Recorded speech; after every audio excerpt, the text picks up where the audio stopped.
Hi and welcome to our Tuesday TNT. Thank you for dropping in as we sort of whip around Thailand and check all the main news stories. One thing I forgot to mention yesterday was this story. From nation Thailand, Lopburi throws spectacular feast for its long-tailed macaques, attracting tourists.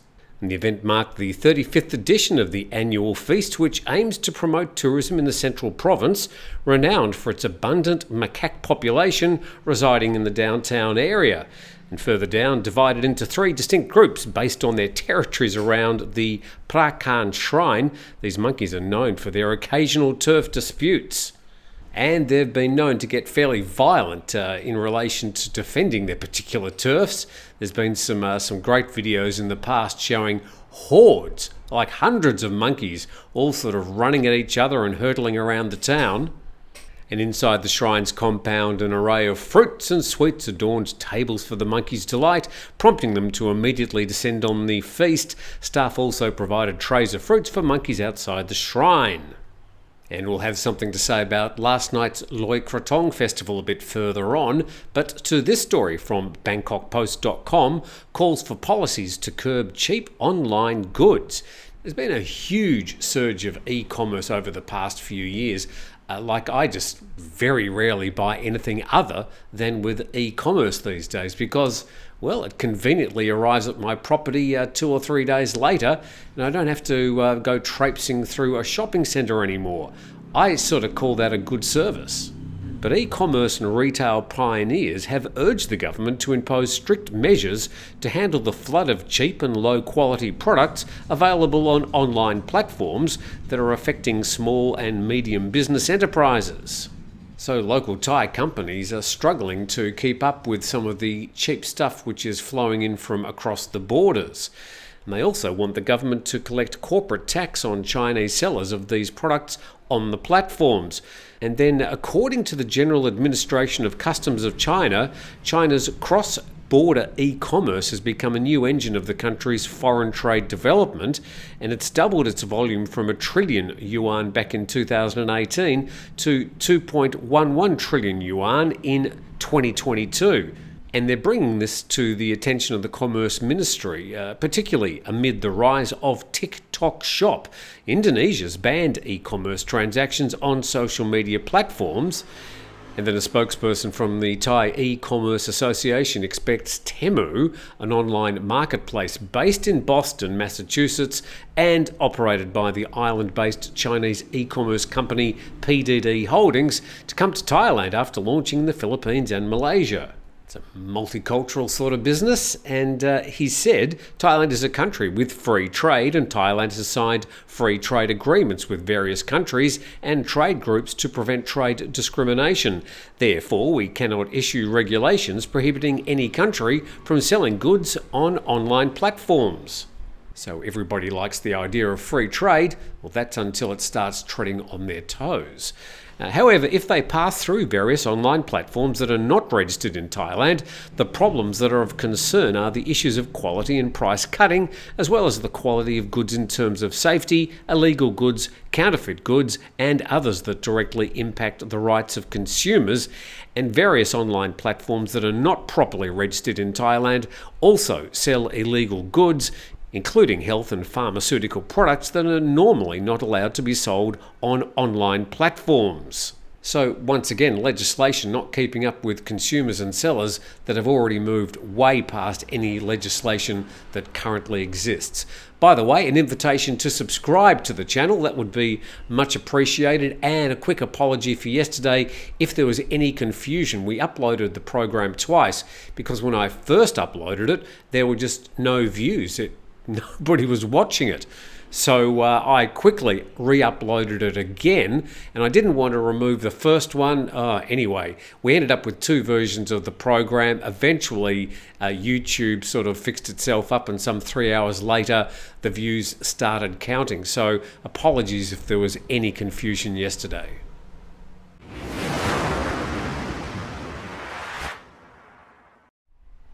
Now, we've got this 4 a.m. official closing time coming up from December the 15th in some parts around Thailand, but Bangkok Post reporting that in Pattaya there seems to be a bit of resistance. And the headline reads, "Resistance to longer opening hours, tourism operators in Pattaya unimpressed." Well, I'm surprised.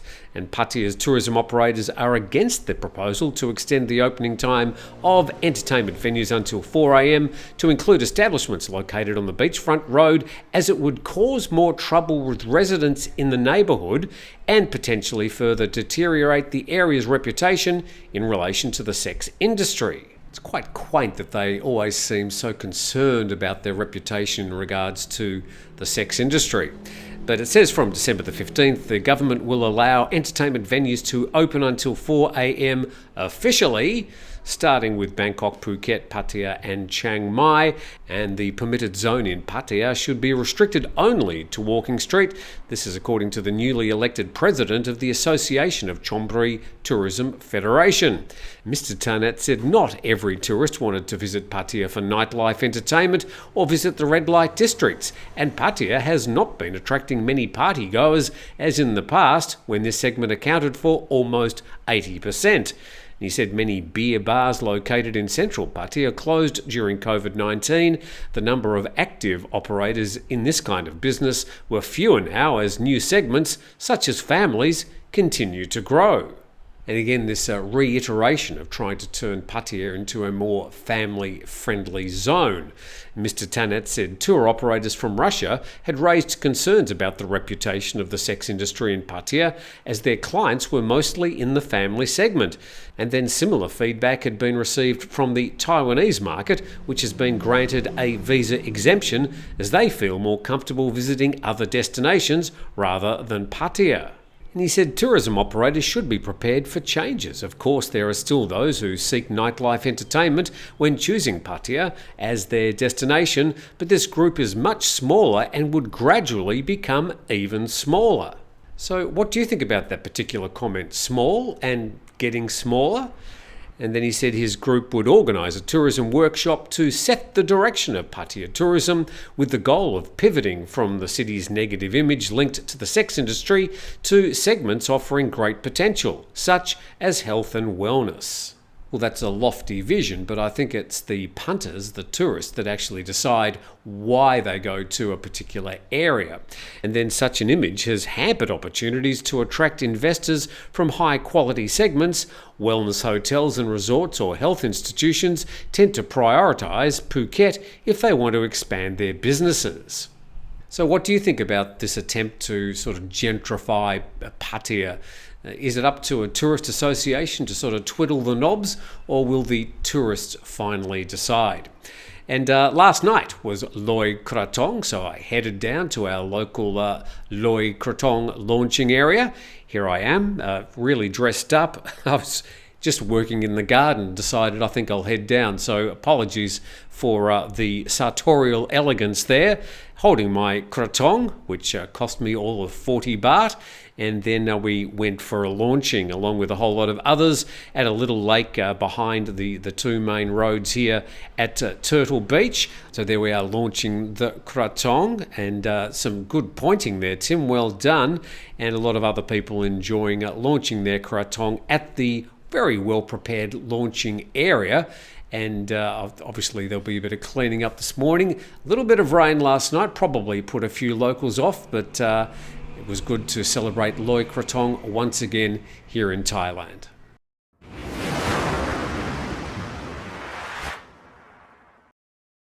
Well, as we know, the Thai Prime Minister's been the big salesman, working his way around various countries, sort of pumping up the investment opportunities here in Thailand. And this is reported by Thailand-business-news.com. Thailand aims to secure $5 billion investment deal with Tesla. And the Thai government is actively pursuing foreign investment and has made progress in attracting global conglomerates, including Tesla, with a potential investment of over $5 billion. And Thailand's focus on promoting crucial industries like aerospace, digital and AI, along with its favourable business environment, make it an attractive destination for visitors. And Tesla's executives are currently in Thailand to inspect factory locations and the Prime Minister plans to showcase Thailand's culture and traditions during their visit. And Thailand's also been engaging with major global companies like Amazon, Microsoft and Google to promote crucial industries like aerospace, digital and AI. And then it says Tesla's been expanding its presence in Southeast Asia with plans to launch its Model 3 sedan in Singapore and Indonesia soon. The company also opened its first showroom in Vietnam earlier this year. Tesla hopes to tap into the growing demand for clean and sustainable transportation in the region. And Elon Musk faces stiff competition from Chinese players already present in the EV market, such as Great Wall and Horizon Auto with its Neta 5. And there's also BYD and a few others. But let's see what happens with the Prime Minister's sales pitch, whether he's going to be able to attract these companies and get the sort of investment that's been promised so far. One thing a lot of tourists seem to be worried about whenever surveys are conducted are things like health and safety when they come here. So, well, there's been a reaction. And the PattayaNews.com reports Pattaya Police hold special thank you events for tourists. And there they are. What are they handing that man? Looks like a can of something. Can anybody identify what they're handing over to the tourists? It says Pattaya Police on Sunday organised a special thank you event dedicated to tourists. This initiative sought to strengthen the bond between law enforcement and the visitors, both domestic and international, who contribute significantly to Pattaya's tourism industry. And they were holding things like live concerts, marching bands and dances to make tourists feel valued and embraced. Over 250 police officers participated in the event. And additionally, a delegation consisting of the governor, mayor and police officers walked along Walking Street to boost the morale of business owners. And a spokesperson said the Safe Pattaya Comfortable Tourist event serves as an international stage to showcase our police's efforts dedicated to ensuring the safety of life and property for both the local population and tourists. I'm always fascinated when they hold these events, the sight of police and these people in flak jackets and what's that like the SWAT team behind them, whether their appearance really makes anybody feel any safer. And there we've got a contingent of the boys in brown wearing, as they do, their uniform just one size smaller than they probably should. And when they're not marching down the streets of Pattaya, they're out doing some policing. And we've got this from the PattayaNews.com. Thai police raid unveils illegal cigarettes and alcohol, valued at 75 million baht.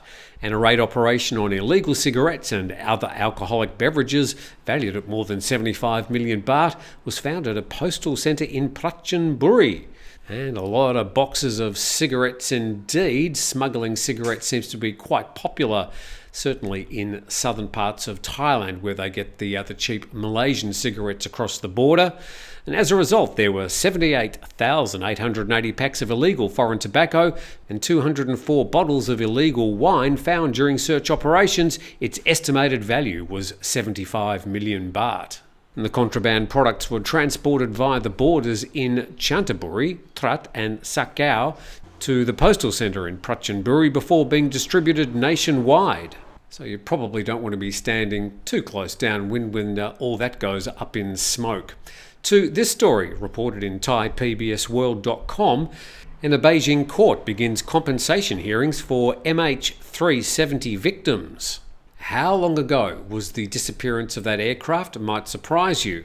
The Beijing court on Monday began hearing compensation cases filed by the families of dozens of Chinese people who died on board a Malaysia Airlines flight that disappeared almost 10 years ago. The MH370 jet vanished on March the 8th, 2014. Good heavens, carrying 239 people, mostly from China, en route from KL to Beijing. More than 40 families have filed lawsuits against Malaysia Airlines, the aircraft manufacturer Boeing, the engine maker Rolls-Royce, and Allianz Insurance Group.